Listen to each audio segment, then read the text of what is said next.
नमस्कार मंडळी. आज आपण सार्थ श्रीमद दासबोध दशक 5 त्यातला समास 3चं वाचन सुरू करणार आहोत, ज्याचं शीर्षक आहे शिष्य लक्षण. चला तर मग संकीर्तनाने सुरुवात करूया.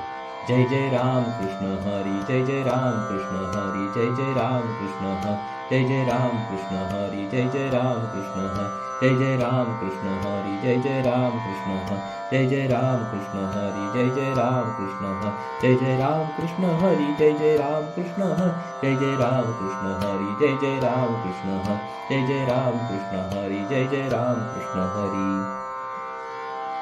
जय श्रीराम. जय जय रघुवीर समर्थ. चला तर मग सुरुवात करूया. सार्थ श्रीमद दासबोध दशक 5 समास 3. शिष्य लक्षण. मनुष्य खरोखरच ज्ञाता आहे. सर्व प्रकारचे ज्ञान मिळविण्याचे सामर्थ्य त्याच्या अंगी असते. असे जर आहे तर सर्व माणसांना आत्मज्ञान होत नाही. याचे कारण काय? याचे कारण असे की आत्मज्ञान होण्यास लागणारी क्षमता म्हणजेच ॲप्टिट्यूड, सामर्थ्य किंवा शक्ती प्रत्येकाच्या अंतर्यामी असते, पण फार थोडी माणसे तिचा विकास करतात. नित्याच्या व्यवहारात सगळा दृश्याचा बाजार असतो. तेथे सुद्धा सर्व विद्यार्थ्यांना सर्व प्रकारचे ज्ञान होऊ शकत नाही, कारण प्रत्येक ज्ञान शाखेमध्ये प्रगती होण्यास विद्यार्थ्याच्या अंगी विशेष क्षमता आवश्यक असते. आत्मज्ञानाला हाच नियम लागू आहे. आत्मज्ञान प्राप्त होण्यास काही गुण अंगी असावे लागतात. ज्याच्या अंगी ते नसतात त्याला अभ्यासाने ते मिळवावे लागतात. मुंडक उपनिषदामध्ये या संबंधी 3 मंत्र अतिशय सुरेख व स्पष्ट रीतीने सांगितले आहेत. पहिला मंत्र, नायमात्मा प्रवचनेन लभ्याः न मेघया न बहुना श्रुतेन. याचा अर्थ हा आत्मा केवळ निरूपणाने, कुशाग्र बुद्धीच्या मदतीने किंवा पुष्कळ श्रवणाने प्राप्त होत नाही. दुसरा मंत्र, नाय आत्मा बलहीनेन लभ्याः. याचा अर्थ आत्मज्ञानाचे साधन करण्यास लागणारी दृढता, चिकाटी व निश्चयाचे बल ज्याच्यापाशी नाही अशा माणसाला आत्मा प्राप्त होत नाही. तिसरा मंत्र, सत्तेन लभ्याः तपसाः द्वेष आत्मा सम्यक् ज्ञानेन ब्रह्मचर्येण नित्यम. ह्याचा अर्थ हा आत्मा सत्याने, तपाचरणाने, यथार्थ किंवा खऱ्या ज्ञानाने आणि निरंतर साधनाने प्राप्त होतो. माणसामध्ये अतिंद्रिय वस्तूंचे ज्ञान करून घेण्याची ज्ञानकला आहे. सामान्य माणसामध्ये ती जन्मभर सुप्त राहते. आत्मा अतिंद्रिय वस्तू असल्याने आत्मज्ञान होण्यासाठी या कलेचा उदय होणे अत्यंत आवश्यक आहे. सद्गुरूपाशी ती कला संपूर्णपणे वाढलेली असते. म्हणून त्याच्या मार्गदर्शनाखाली आत्मज्ञान होण्यासाठी शिष्याने अभ्यास करावा असे संत व स्वानुभवी महात्मे सांगतात. उदाहरणार्थ, एखाद्या माणसाने आपल्या डोळ्यांच्या साहाय्याने कितीही प्रयत्न केला तरी गुरुच्या भोवती फिरणारे चंद्र त्याला दिसत नाही.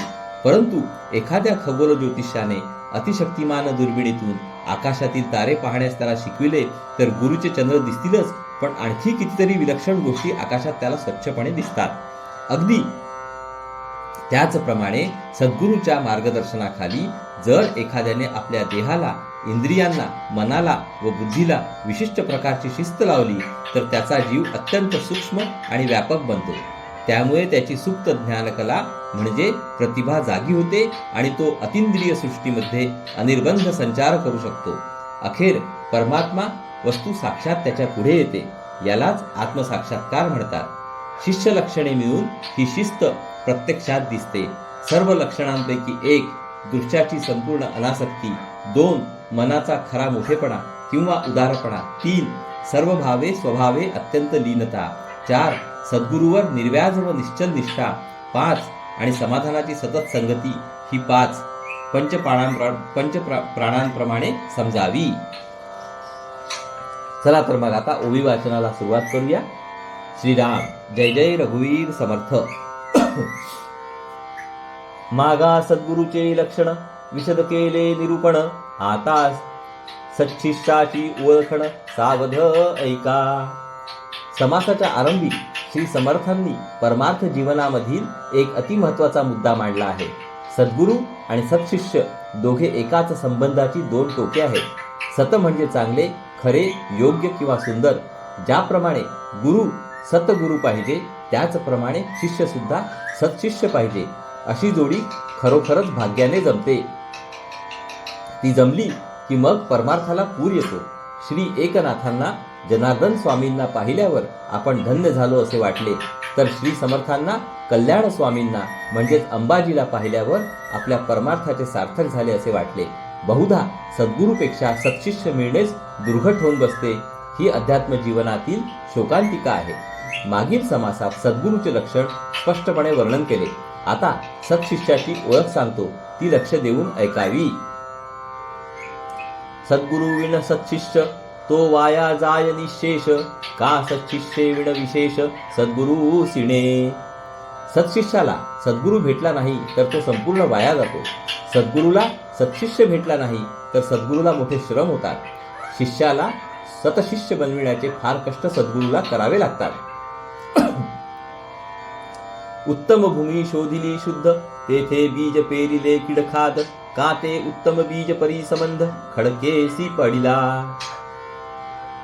भूमीचा अतिसार्थ दृष्टांत देऊन हे समजावतात.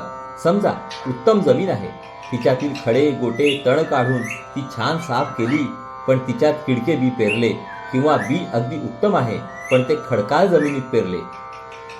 तैसा सच्शिष्य ते सत्पात्र, परंतु गुरु सांगे मंत्रतंत्र, तेथे अरत्र ना परत्र काहीच नाही. या दोन्ही ठिकाणी बरे पीक येत नाही. त्याचप्रमाणे सत्शिष्य ही उत्तम शुद्ध भूमी आहे. त्याला हलके मंत्रतंत्र सांगणारा गुरु भेटला तर ना प्रपंच ना परमार्थ अशी अवस्था होऊन हाती काहीच लागत नाही.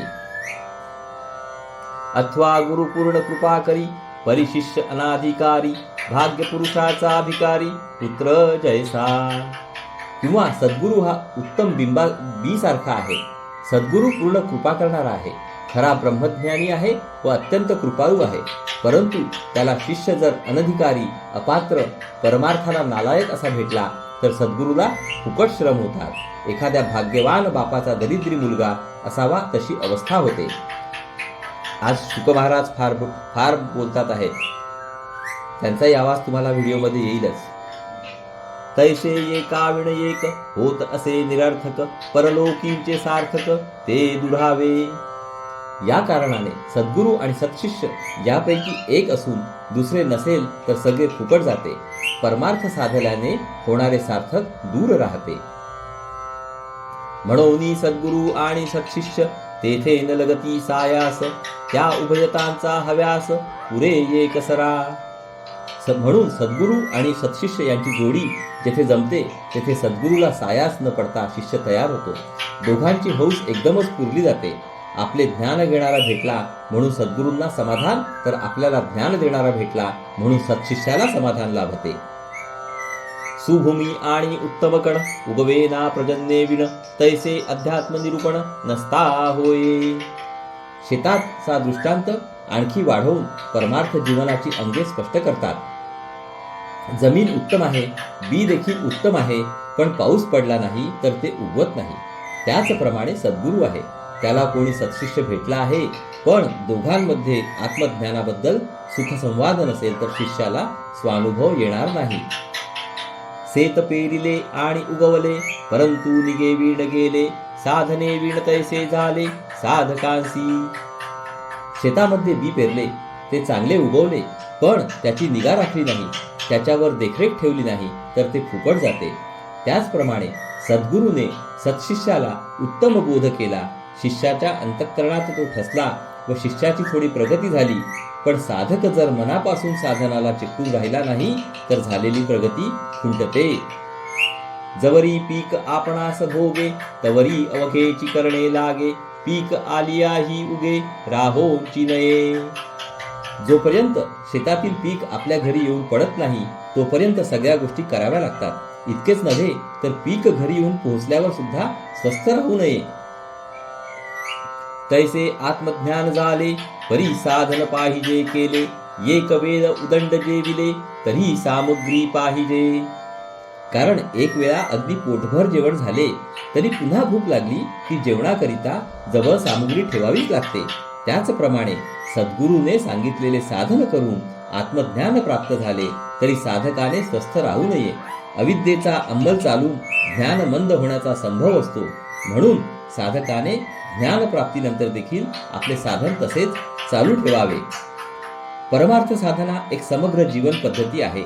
सत्संग, सत्कर्म व स्वधर्म हे तिचे बहिरंग, तर साधना, सद्वासना व सदुपासना हे तिचे अंतरंग आहे. ही दोन्ही अंगे जेथे विकास पावतात तेथे आत्मज्ञान विलास करते. म्हणून साधन, अभ्यास आणि सद्गुरु, सत्शिष्य आणि सत्शास्त्र विचारू, सत्कर्म सद्वासना पारू, पाववी भवाचा. म्हणून साधना, अभ्यास, सद्गुरु, सत्शिष्य, सत्शास्त्र विचार, सत्कर्माचरण, सद्वासना, सदुपासना, सत्कर्म, सत्क्रिया आणि स्वधर्म, सत्संग आणि नित्यनेम निरंतर. सदउपासना, सत्क्रिया, स्वधर्माचरण, सत्संग आणि नित्यनेम ऐसे हे अवघेची मिळे, तरीच विमल ज्ञान निवळे, नाही तरी पाषांड संचरे बळे समुदायी. या सगळ्या गोष्टी सातत्याने एकत्र राहिल्या तरच निर्मळ आत्मज्ञान उदय पावते आणि सत्शिष्य संसारातून पार पडतो, नाहीतर जनसमूहात पाखंडाचा जोराने प्रसार होतो. येथे शब्द नाही शिष्यासी, हे अवघे सद्गुरु पासी, सद्गुरु पालटी अवगुणासी, नाना यत्ने करोनी. सद्गुरूवर मोठी जबाबदारी असते. या बाबतीत शिष्याला दोष देता येत नाही, कारण शिष्याला तयार करण्याची सगळी जबाबदारी सद्गुरूवर असते. अनेक प्रकारचे प्रयत्न करून सद्गुरू शिष्याचे अवगुण पालटू शकतो. सद्गुरूचे असशिष्य पालटे, परंतु सत्शिष्ये असद्गुरू न पालटे, काजे थोरपण तुटे म्हणोनिया. एखादा शिष्य चांगला नसेल तर त्याचे अवगुण सद्गुरू पालटू शकतो, परंतु चांगला शिष्य किंवा सत्शिष्य वाईट गुरुचे अवगुण पालटून त्याला चांगला करू शकत नाही. याचे कारण असे की गुरुला मोठेपणाचा अभिमान असतो. मोठेपणा जाईल म्हणून तो शिष्याकडून मार्गदर्शन करून घेत नाही. या कारणे सद्गुरू पाहिजे, तरीच सन्मार्ग लाहिजे, नाही तरी होईजे पापांडावर पडे. यासाठी सद्गुरू पाहिजे तरच शिष्याला उत्तम मार्गदर्शन लाभते. सद्गुरू नसेल तर शिष्य पाखंड मताच्या अधीन होतो. येथे सद्गुरूची कारण येर सर्व निराकारण, निकारण तथापि सांगो ओळखण सत्शिष्याची. तात्पर्य येथे म्हणजे गुरुशिष्य संबंधामध्ये सद्गुरूच मुख्य कारण आहे. तोच शिष्याला पुढे नेतो किंवा मागे खेचतो. बाकी गोष्टींना इतके महत्त्व नाही. हे जरी खरे तरी सत्शिष्याची लक्षणे सांगतो. मुख्य सत्शिष्याचे लक्षण, सद्गुरु वचनी विश्वासपूर्ण, अनन्य भावे शरण, त्या नाव सत्शिष्य.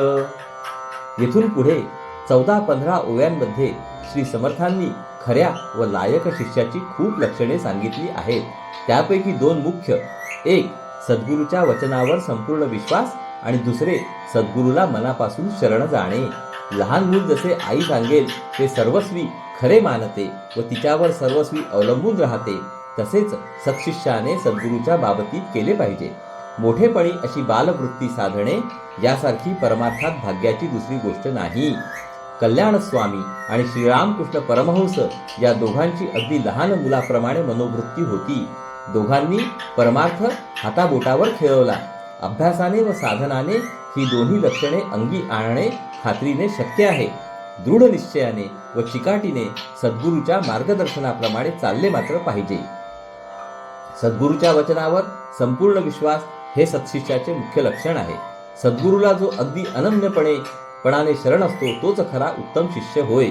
सत्शिष्याचे व्यक्तिमत्व म्हणजेच पर्सनॅलिटी एका विशिष्ट प्रकारचे असले पाहिजे. तो शांत व विनीत असावा. त्याचे सर्व भाव सद्गुरूच्या ठिकाणी स्थिर झालेले असावे. त्याचे मन सद्गुरूच्या शब्दांना अत्यंत सूचक क्षम असावे. त्याचे सर्व अवधान सद्गुरूंभोवती केंद्रित व्हावे आणि सद्गुरूबद्दल त्याच्या अंतर्यामी अत्यंत आत्मीयता असावी. अशा शिष्याचे मन मेणासारखे मऊ संस्कारक्षम बनते. मग आत्मज्ञान प्रकट होण्यास जरूर असलेली अंतरींची अवस्था सद्गुरू त्या मनामध्ये विनासायास संचारित करू शकतो. शिष्य पाहिजे निर्मळ, शिष्य पाहिजे आचारशील, शिष्य पाहिजे केवळ विरक्त अनुतापी. असे आत्मज्ञानाच्या सूचना सहज ग्रहण करणारे अविरोधी मन तयार होण्यासाठी पुढील गुण लागतात. शिष्य निर्मळ, आचारशील, अगदी विरक्त आणि चुकीबद्दल वाईट वाटणारा असावा. शिष्य पाहिजे निष्ठावंत, शिष्य पाहिजे सुचिष्मंत, शिष्य पाहिजे नेमस्त सर्व प्रकारी. शिष्य निष्ठावंत, शुचिष्मंत आणि सर्व बाबतीत नियमाने वागणारा असावा. शुचिष्मंत म्हणजे पवित्र आचरणाचा, त्याच्या हातून शक्यतो पाप घडू नये. शिष्य पाहिजे साक्षपी विशेष, शिष्य पाहिजे परमदक्ष, शिष्य पाहिजे अलक्ष लक्ष्मी लक्षी ऐसा. शिष्य अति उद्योगी, मोठा तत्पर आणि अतिंद्रिय वस्तूवर लक्ष केंद्रित करण्याचे मनोबल असणारा असावा. अमूर्तामध्ये संचार करण्याचे सामर्थ्य अंगी आणल्याखेरीज आत्म्याचे अनुसंधान साधत नाही. शिष्य पाहिजे अति धीर, शिष्य पाहिजे अति उदार, शिष्य पाहिजे अति तत्पर परमार्थ विषयी. शिष्य अति धीराचा, अति उदार, परमार्थाविषयी अति तत्पर असावा. परमार्थ साधण्यासाठीच त्याने जगावे. शिष्य पाहिजे परोपकारी, शिष्य पाहिजे निर्मत्सरी, शिष्य पाहिजे अर्थातरी प्रवेश करता. शिष्य परोपकारी निर्मत्सरी असावा. ग्रंथाचा अभ्यास करताना शब्दार्थाच्या अंतरंगात शिरणारा असावा. ग्रंथकर्त्याचा खरा आशय बरोबर आकलन होणारा असावा. शिष्य पाहिजे परमशुद्ध, शिष्य पाहिजे परमसावध, शिष्य पाहिजे अगाध उत्तम गुणाचा. शिष्य अतिशुद्ध, अतिसावध आणि खूप उत्तम गुणांनी संपन्न असावा. शिष्य पाहिजे प्रज्ञावंत, शिष्य पाहिजे प्रेमभक्त, शिष्य पाहिजे नीतिवंत मर्यादेचा. शिष्य स्वतंत्र विचारशक्ती असलेला, प्रेमळ भक्त आणि नीतिमर्यादा पाळणारा असावा. शिष्य पाहिजे युक्तिवंत, शिष्य पाहिजे बुद्धिवंत, शिष्य पाहिजे संत विचार घेता. शिष्य युक्तिबाज, बुद्धिमान आणि चांगल्या वाईटाचा बरोबर विचार करणारा असावा. युक्तिबाज म्हणजे हिकमती किंवा अडचणींतून मार्ग काढणारा. शिष्य पाहिजे धारिष्ठाचा, शिष्य पाहिजे दृढव्रताचा, शिष्य पाहिजे उत्तम कुळीचा पुण्यशील. शिष्य धाडसी, निश्चयाने व्रत सांभाळणारा आणि उत्तम कुळातील पुण्यशील असावा. शिष्य असावा सात्विक, शिष्य असावा भजक, शिष्य असावा साधक साधन करता. शिष्य सात्विक, भगवंताला भजणारा आणि मनापासून साधना करणारा साधक असावा. शिष्य असावा विश्वासी, शिष्य असावा कायाक्लेशी, शिष्य असावा परमार्थासी वाढवू जाणे. शिष्य खरा विश्वास ठेवणारा, शरीराचे कष्ट सोसणारा आणि परमार्थ कसा वाढवावा याचे बरोबर ज्ञान असणारा असावा. शिष्य असावा स्वतंत्र, शिष्य असावा जगमित्र, शिष्य असावा सत्पात्र सर्व गुणे. शिष्य स्वतंत्र, जगाचा मित्र आणि सर्व गुणांनी संपन्न सत्पात्र असावा. शिष्य असावा सद्विद्येचा, शिष्य असावा सद्भावाचा, शिष्य असावा अंतरींचा परमशुद्ध. शिष्य ब्रह्मविद्येचा अभ्यास करणारा, भगवंतांचे खरे खरे अस्तित्व मानणारा आणि अतिशुद्ध अंतःकरणाचा असावा. शिष्य नसावा अविवेकी, शिष्य नसावा गर्भसुखी, शिष्य असावा संसार दुःखी संतप्त देही. शिष्य अविवेकी नसावा, गर्भ श्रीमंत नसावा, तो संसार दुःखाने दुःखी झालेला व त्या दुःखाने जीवनात पोळलेला असावा. गर्भ श्रीमंत माणूस वरवरचे जीवन जगतो. जीवनातील सुखाची बाजू तेवढी त्याने पाहिलेली असते. जीवनाचे उघडे नागडे स्वरूप प्रगट करणारी दुःखाची बाजू त्याने अनुभविली नसल्याने त्या दृश्य जीवनाच्या पलीकडे असणाऱ्या दिव्य जीवनाकडे त्याची प्रवृत्ती होत नाही. शिवाय सत्शिष्य कायाक्लेशी असावा असे नुकतेच सांगितले आहे. गर्भ श्रीमंताला देहाचे कष्ट करण्याची व सोसण्याची सवय नसते, शक्ती नसते. त्याला सद्गुरूची सेवा साधणे कठीण जाते. जो संसार दुःखे दुखवला, जो त्रिविध तापे पोळला, तोची अधिकारी झाला परमार्थविषयी. म्हणून जो संसाराच्या दुःखांनी गांजलेला आहे, शारीरिक व मानसिक तापांनी किंवा आधिव्याधींनी पोळलेला आहे, तोच परमार्थ करण्यासाठी खरा योग्य बनतो. दृश्याचे प्रेम सुटल्याखेरीज भगवंताकडे लक्ष लागत नाही. विवेकाने दृश्याचे अशाश्वतपण ओळखून आपली वृत्ती भगवंताकडे वळविणारी माणसे फारच क्वचित आढळतात. सामान्य माणसाला दुःखाचा फटका बसला म्हणजेच त्याचे मन दृश्यावरून उडते. यासाठी संसार दुःखाने जो गांजून जातो तो परमार्थ करण्यास लायक होतो असे श्री समर्थ सांगतात. संसार दुःखाने वैराग्य निपजते. त्यानंतर सद्गुरूला घट्ट धरले व साधन केले की परमार्थ साधतो. बहु दुःख भोगिले जेणे तयासीच परमार्थ बाणे संसार दुःखाचे निगुणे वैराग्य उपजे. ज्याने संसारात पुष्कळ दुःख भोगलेले असते त्याच्याच अंगी परमार्थ बांधतो. संसारातील दुःख भोगल्याने अंतःकरणात वैराग्याचा उदय होतो. जया संसाराचा त्रास तयासीच उपजे विश्वास विश्वास बळे दृढ कास धरिली सद्गुरूची. ज्याला संसाराचा त्रास वाटू लागतो, संसार ही कटकट आहे असे मनापासून वाटते, त्याच्या अंतःकरणात परमार्थाबद्दल विश्वास निर्माण होतो. मग त्या विश्वासाच्या जोरावर तो सद्गुरूची कास घट्ट धरतो. संसारात राम नाही हे पटल्यावर राम ज्याच्यापाशी आहे त्या सद्गुरूवर त्याची श्रद्धा बसते. अविश्वासे कास सोडली ऐसी बहुतेक भवी बुडाली नाना जलचरी तोडिली मध्येंची सुखदुःखे. काही कारणाने श्रद्धा बिघडून जे लोक सद्गुरूचा आधार सोडतात ते बहुधा संसारात बुडतात. संसाराच्या मध्येच दुःखरूपी मासे त्यांना खाऊन टाकतात. जीवनात नाना प्रकारच्या सुखदुःखाचे हेलकावे खात ते अश्रद्ध लोक अखेर मरून जातात. या कारणे दृढ विश्वास तोची जाणावा सत्शिष्य मोक्षाधिकारी विशेष आग्रगण्यू. म्हणूनच जो दृढ विश्वास ठेवतो तोच सत्शिष्य समजावा.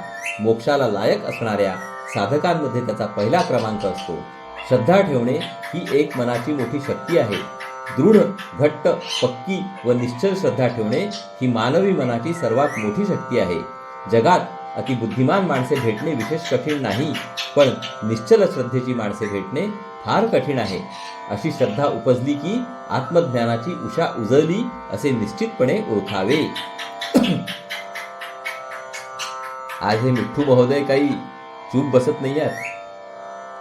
जो सद्गुरु वचने निवाला तो सायोज्यतेचा आखिला संसार पांगे पांगिला नवचे कदा.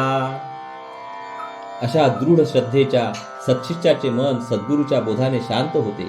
तो सायुज्य मुक्तीला लायक होतो. मग संसाराच्या आसक्तीने किंवा आवडीने तो कधी खेचला जात नाही. सद्गुरू देवापेक्षा श्रेष्ठ असतो. सद्गुरू सत्शिष्याला जे देतो ते देव देऊ शकत नाही. सद्गुरूच्या कृपेने सत्शिष्य स्वतः देवपदाला पोहोचतो. सद्गुरुहून देव मोठा जयास वाटे तो करंटा सुटला वैभवाचा फाटा सामर्थ्य पिसे. सद्गुरुहून देव मोठा आहे असे ज्या शिष्याला वाटते तो खरोखर कमनशिबी असतो. हा समज म्हणजे एक भ्रमच आहे. वैभवाच्या अभिमानातून बाहेर पडणारा तो विकल्प असतो किंवा सामर्थ्य मिळविण्याच्या नादाचा तो परिणाम असतो. शरीराच्या दृष्टीने म्हणजे स्थूल दृष्टीने सद्गुरू माणूस दिसतो व असतो हे काही खोटे नाही, परंतु मनाच्या व आत्म्याच्या दृष्टीने किंवा सूक्ष्म दृष्टीने तो प्रत्यक्ष परमात्म स्वरूप असतो. जो शिष्य सद्गुरूला नुसत्याच स्थूल दृष्टीने किंवा देहबुद्धीच्या दृष्टीने पाहतो त्याला आपल्या श्रीमंतीचा व सत्तेचा अभिमान वाटणारच.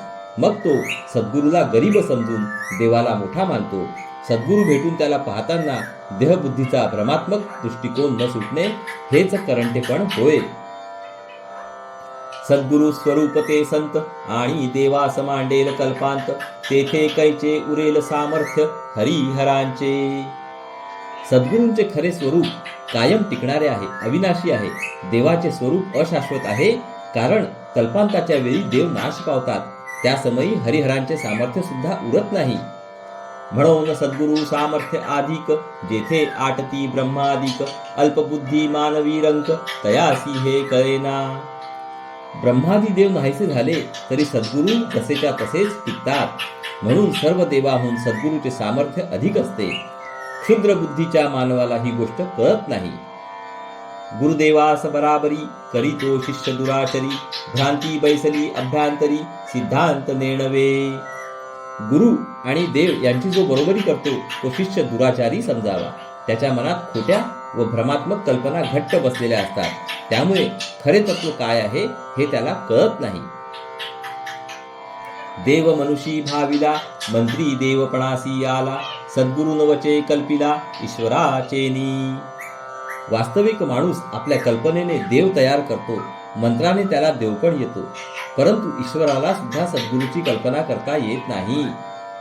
म्हणून सद्गुरू पूर्णपणे देवाहून अधिक कोटी गुणे जयासी वर्णिता भांडणे वेदशास्त्री लागली. म्हणून सद्गुरू हा देवापेक्षा कोटी पटीने पूर्णपणे अधिक श्रेष्ठ आहे. सद्गुरूचे स्वरूप असे कल्पनातीत असल्याने त्याचे वर्णन करण्यामध्ये वेदशास्त्रात फारच मतभिन्नता आढळते.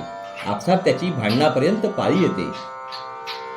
देव काय आणि हे सगळे विश्व काय, दृश्याचा सारा पसारा मायेच्या कक्षेत येतो. सद्गुरूच्या स्वरूपाला मायेचा स्पर्श नाही. असो सद्गुरू पदापुढे दुजे काहीच न चढे, देव सामर्थ्यते केवढे माया जनित. सद्गुरूचे स्थान परमश्रेष्ठ असल्याने त्याच्यापेक्षा श्रेष्ठ असे काही नाही. सगळे देव मायेतून निर्माण होतात, म्हणून त्यांचे सामर्थ्य सद्गुरू पुढे लटके पडते.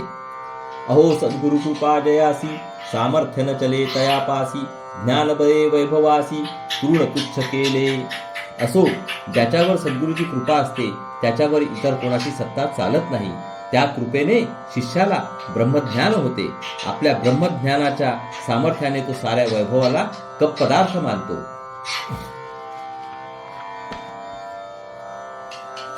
सद्गुरु कृपेचे निबळे, अपरोक्ष ज्ञानाचे नि उसाळे, माये सहित ब्रह्मांड सगळे दृष्टीस नये. सद्गुरु कृपेच्या जोरावर सत्शिष्याला आत्मसाक्षात्कार होतो. आत्म्याचे प्रत्यक्ष ज्ञान होते.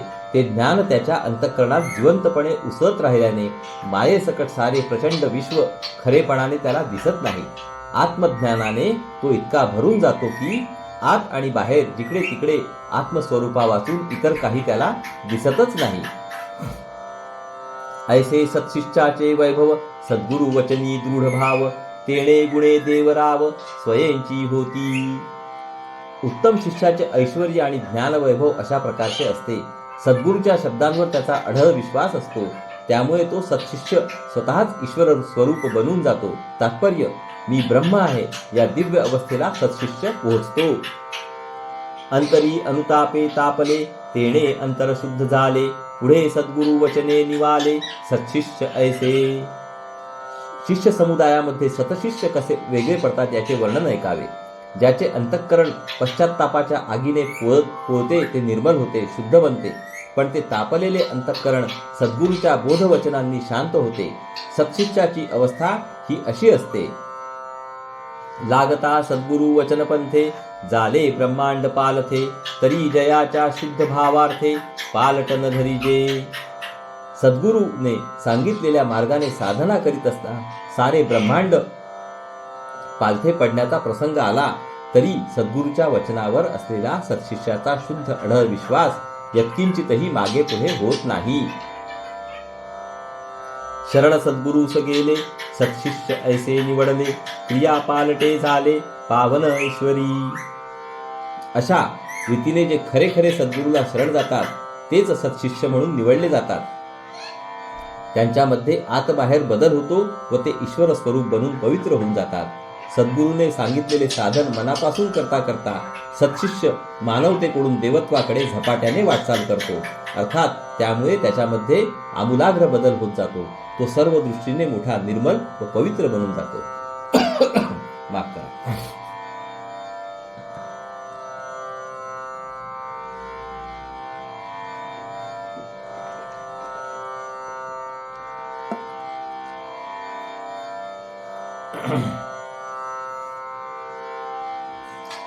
ऐसा सद्भाव अंतरी, तेची मुक्तीचे वाटे करी, येरमाईक वेशधारी असत्शिष्य.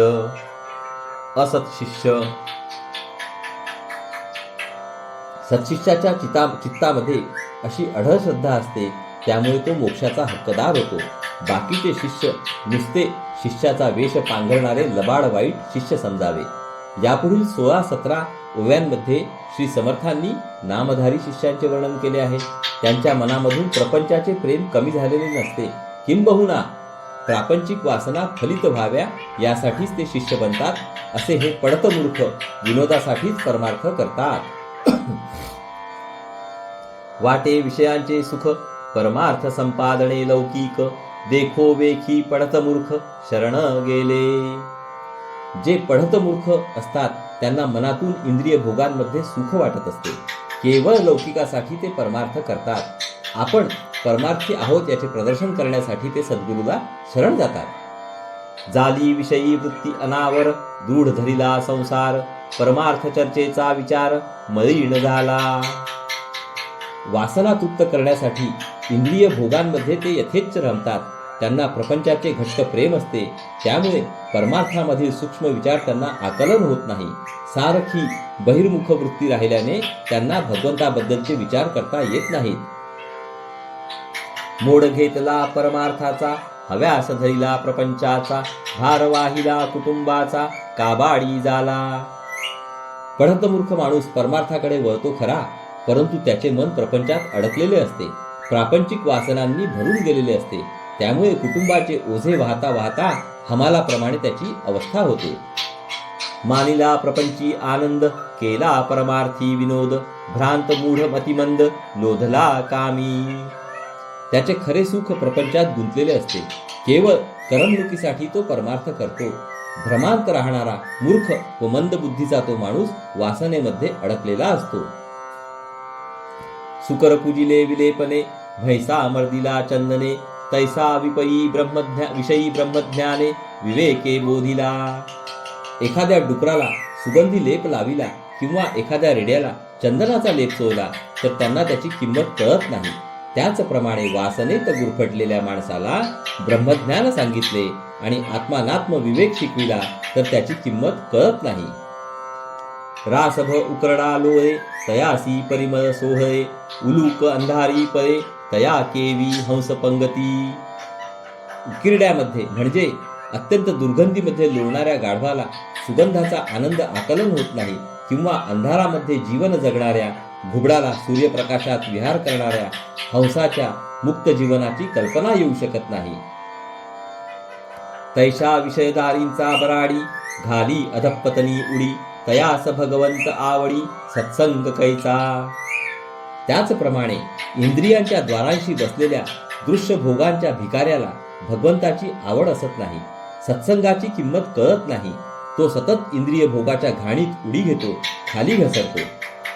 वरती करून दांताळी, स्वानपुत्र हाडे चगळी, तैसा विषयी तळमळी, विषय सुखाकारणे. थोबाड वर करून एखादे कुत्रे ज्याप्रमाणे हाडे चघळण्यात आनंद मानते, त्याचप्रमाणे इंद्रियाधीन माणसाला इंद्रिय भोगात आनंद वाटतो. इंद्रिय सुखासाठी तो बेचैन असतो. तया स्वानमुखी परमान्न, किं मर्कटास सिंहासन, तैसे विषय शक्ता ज्ञान, जिरेल कैचे. त्या कुत्र्याच्या तोंडात उत्तम अन्न घातले तर ते त्याला रुचत नाही किंवा एखाद्या माकडाला सिंहासनावर बसविले तर ते त्याला सोसत नाही. त्याचप्रमाणे इंद्रियासक्त माणसाला आत्मज्ञान पचत नाही.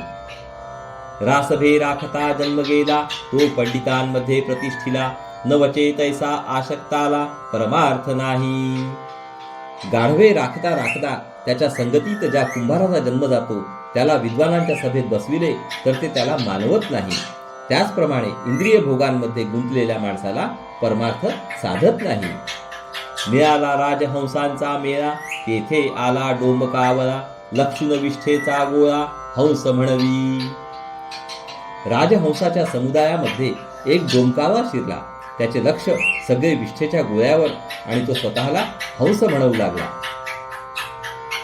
तैसे सज्जनाचे संगती, विषयी सज्जन म्हणविती, विषय आमेद्य चित्ती, गोळा लक्षिला. त्याचप्रमाणे संतांच्या संगतीत राहून इंद्रियदास स्वतःला संत म्हणून घेतात, परंतु त्यांचे सगळे लक्ष इंद्रिय भोगरूपी घाणीमध्ये गुंतलेले असते. काखे घेऊन या दारा, म्हणे मज संन्यासी करा, तैसा विषयी सैरा वैरा, ज्ञान बडबडी.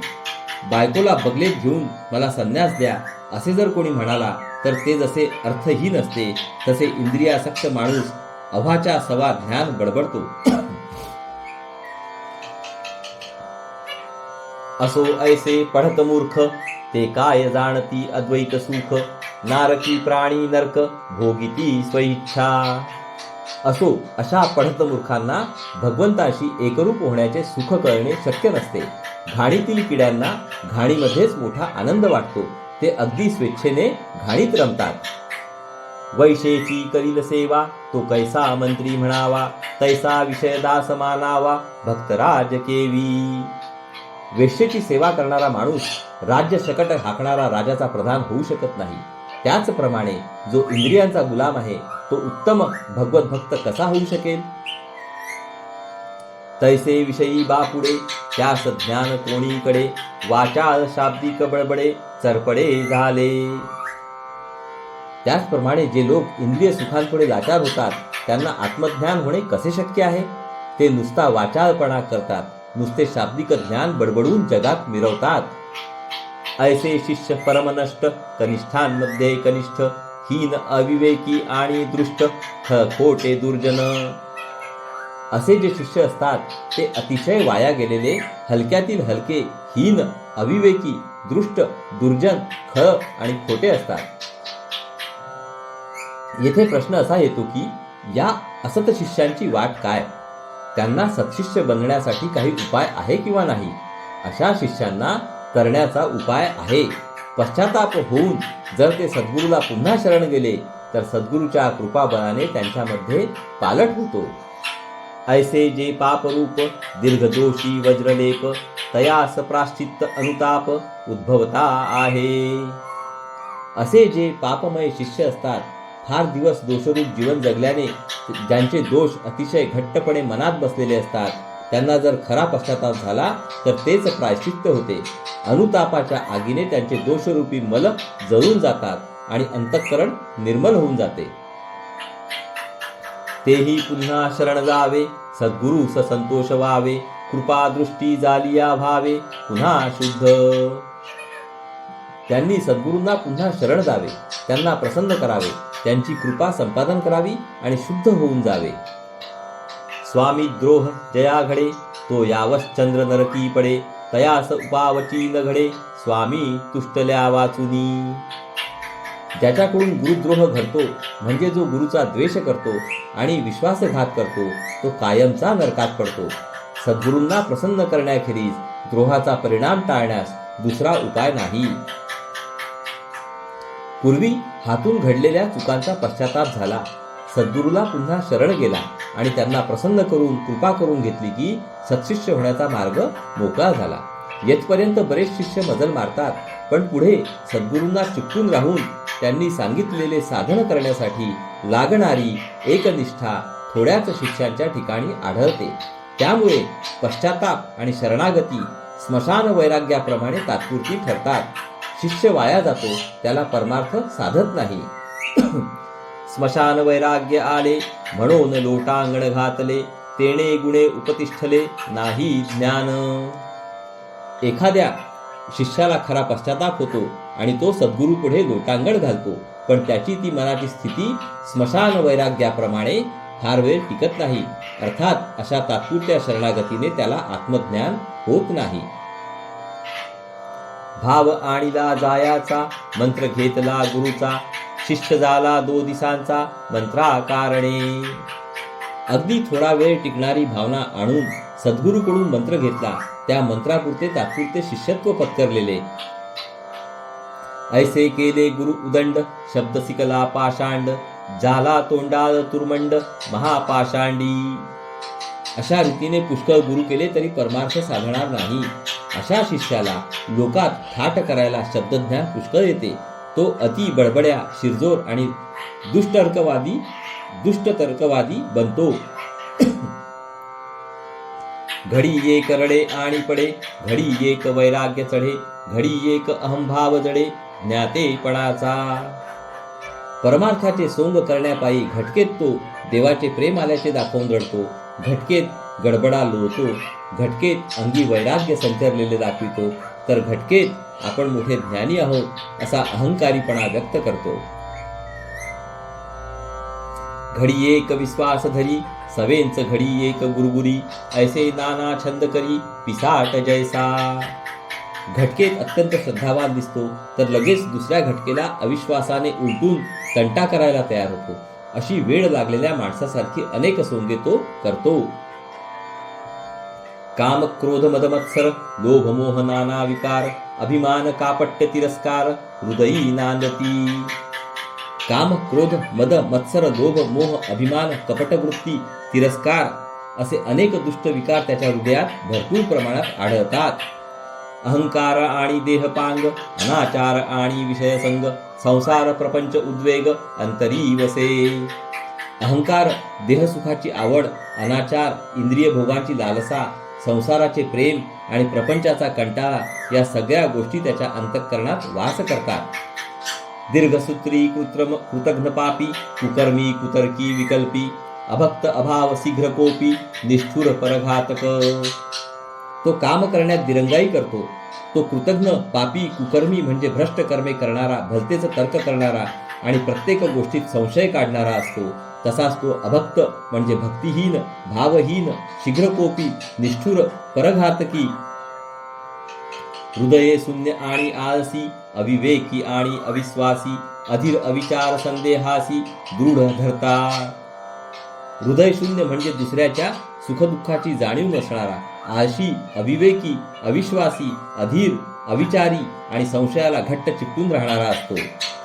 आशा, ममता, तृष्णा, कल्पना, कुबुद्धी, दुर्वृत्ती, दर्वासना, अल्पबुद्धी, विषय कामना, हृदयी वसे. आशा, ममता, तृष्णा, कल्पना, वाईट बुद्धी, वाईट वृत्ती, वाईट वासना, कोती किंवा हलकी बुद्धी आणि इंद्रिय सुखाची इच्छा या सगळ्या परमार्थाला घातक असणाऱ्या गोष्टी त्याच्या मनामध्ये वास करतात. ईषणा, असूया, तिरस्कारे, निंदेसी प्रवर्ते आदरे, देहाभिमाने हुंबरे, जाणपणे. त्याला भारी हाव असते. तो मत्सराने भरलेला असतो. तिरस्कारापायी तो दुसऱ्याची निंदा अगदी मनापासून करतो. ज्ञानाच्या व देहाच्या अभिमानाने तो उर्मटपणे वागतो. वर वर्णन केलेले देहबुद्धीचे सगळे दुर्गुण नालायक शिष्याच्या ठिकाणी आढळतात.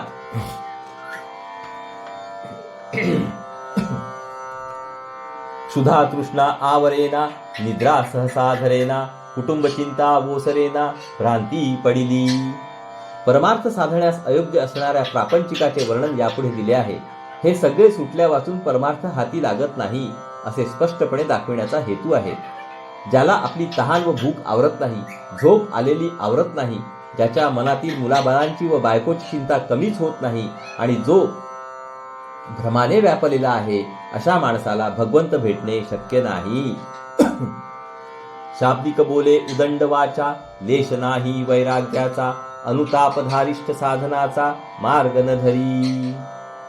जो भ्रमसाठ शब्दज्ञान बोलतो पण ज्याच्या अंगी वैराग्याचा लेशही नसतो, ज्याच्या अंगी अनुताप नाही व धारिष्ठ नाही आणि जो साधनाचा मार्ग धरीत नाही, त्याला भगवंत जोडत नाही.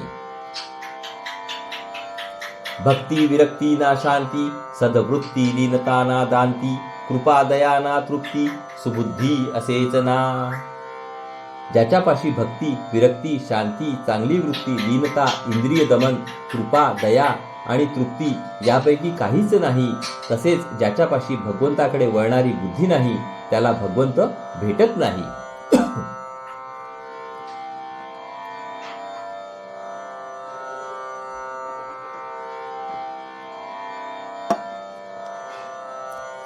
काया क्लेशी शरीरहीन, धर्मविषयी परमकृपण, क्रिया पालटेना कठीण, हृदये जयाचे. शरीराचे कष्ट करण्यास ज्याची प्रकृती योग्य नाही, धर्माच्या बाबतीत तो अतिशय कंजूस असतो, ज्याच्या वर्तनामध्ये सुधारणा होत नाही आणि ज्याचे अंतःकरण अति कठोर आहे, अशा माणसाला परमार्थ साधत नाही. आर्जव नाही जनासी, जो अप्रिये सज्जनासी, जयाचे जीवी अहिरणेसी, परन्यून वसे. जो लोकांशी सरळ वागत नाही, जो सज्जनांना आवडत नाही, जो रात्रंदिवस दुसऱ्याचे उणे पाहत राहतो, सदा सर्व काळ लटिका, बोले माईक लापणिका, क्रिया विचार पाहता येका, वचनी सत्य नाही.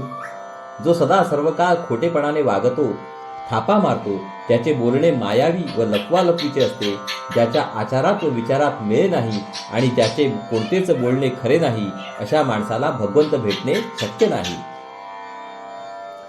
परपिडे विषयी तत्पर, जैसे विंचू आणि विखार, तैसा कुशब्दे जिव्हार, भेदी सकळांचे. विंचू व इतर विषारी प्राणी कोणालाही दंश करण्यास सतत तयार असतात.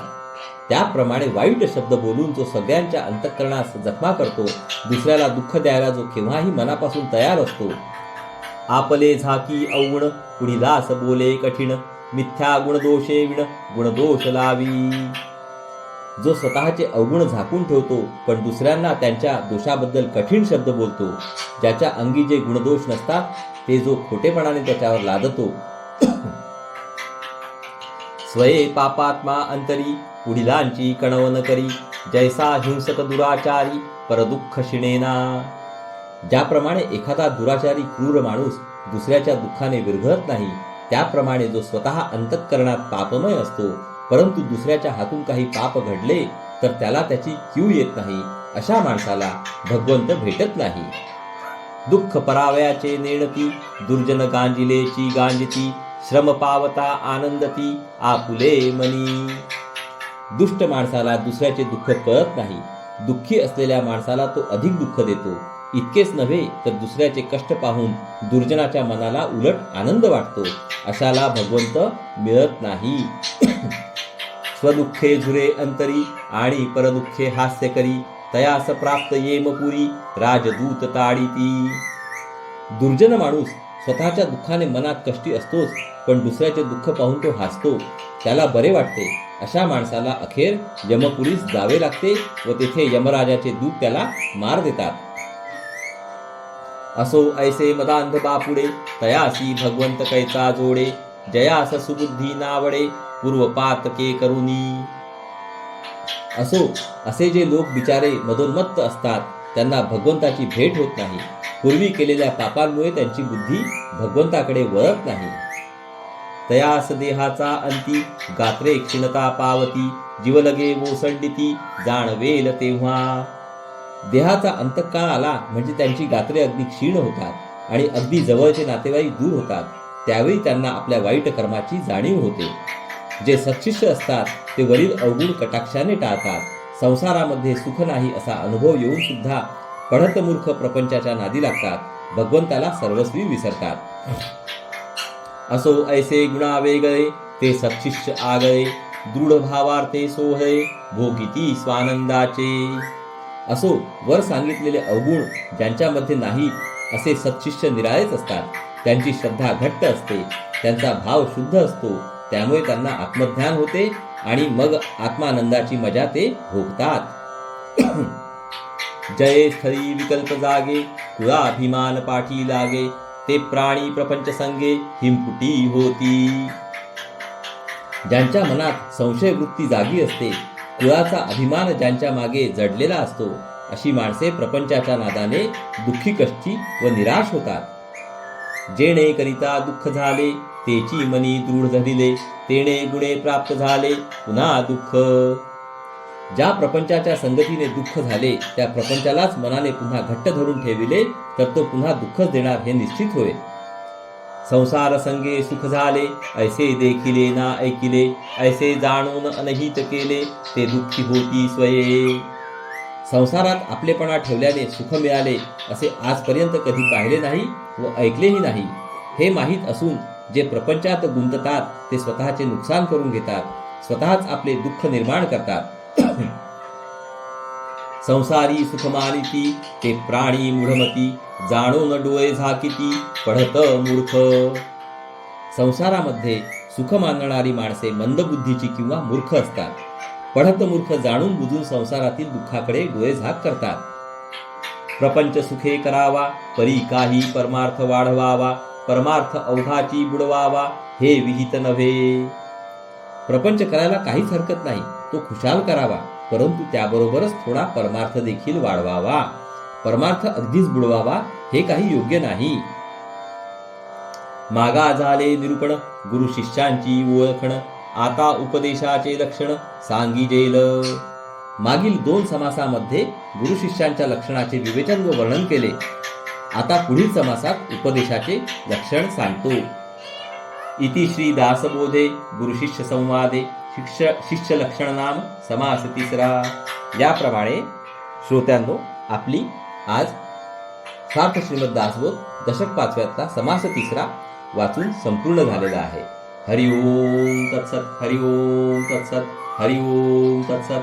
हरे कृष्ण कृष्ण कृष्ण हरे हरे, हरे राम राम राम हरे हरे, हरे कृष्ण कृष्ण कृष्ण हरे हरे, हरे राम राम राम हरे हरे, हरे कृष्ण कृष्ण कृष्ण हरे हरे, हरे राम राम राम हरे हरे, हरे कृष्ण कृष्ण कृष्ण हरे हरे, हरे राम राम राम हरे हरे, हरे कृष्ण कृष्ण कृष्ण हरे हरे, हरे राम राम राम हरे हरे, हरे कृष्ण कृष्ण कृष्ण हरे हरे, हरे राम राम राम हरे हरे, हरे कृष्ण कृष्ण कृष्ण हरे हरे, हरे राम राम राम हरे हरे. जय योगेश्वर श्री कृष्ण की जय.